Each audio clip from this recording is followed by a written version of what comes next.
If you're on the market for a portable bass amp that has it all, you might want to check this one out. This is the Raidmar 752 from EBS out of Sweden.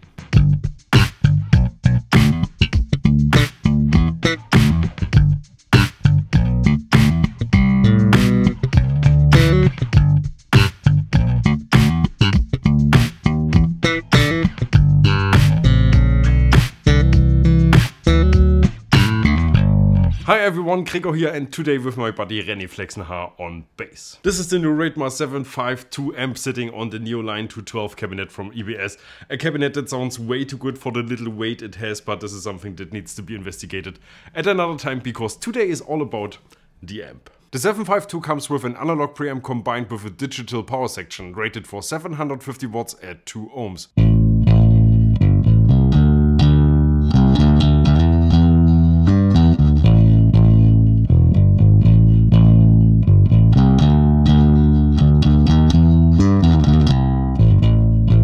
The character of the Raidmar amp is of a clean, dynamic nature, but it's definitely also versatile enough to mimic something like a very beautiful sounding tube amp. And now let's check the preamp section. It all starts with the character button next to the input. It's a one-knob EQ to boost highs and basses while gently carving out some mids. Of course we have a gain control, but next follows an adjustable compressor and limiter. Let's try to get some gain going and turn the compression up to hear how it behaves.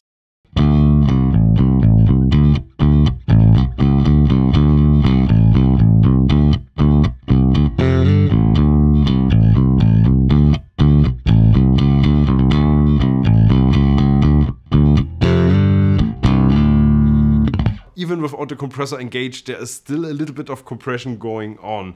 The sound of the amp is very true to the nature of your bass, but this amp seems to offer a little bit of, let's call it, help. It's a subtle effect, but due to its forgiving nature, I think playing through this amp makes playing bass at least 5% more easy.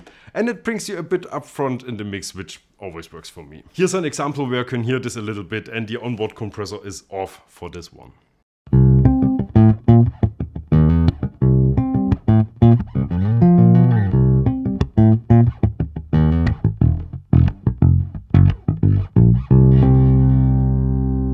Now let's go back to the controls, because there's more.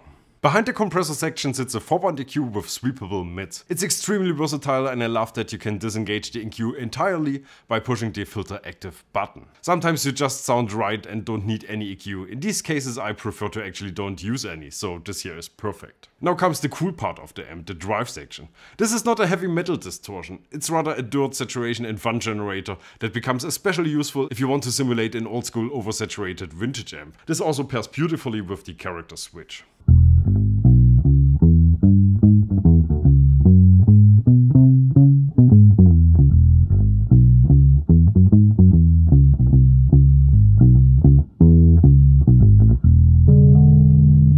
On the back is everything you might need. Foot switch connectors to control drive or mute, or the EQ bypass, or even the character option. And there's more. A headphone out, a line out, an auxiliary in, and finally a DI out. This is just a great amp. I can't think of any situation where this wouldn't fit in perfectly. And I've seen Tal Wickenfeld playing it last week, like the whole stack in Chicago, and she sounded amazing, and I think that should be the only thing I have to say about this at all.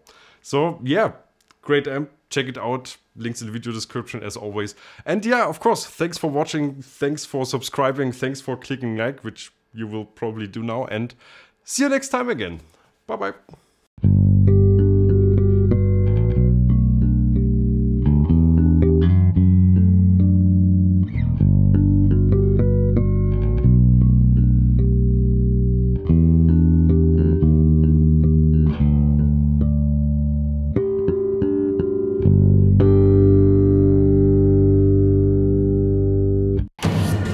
BassTheWorld.com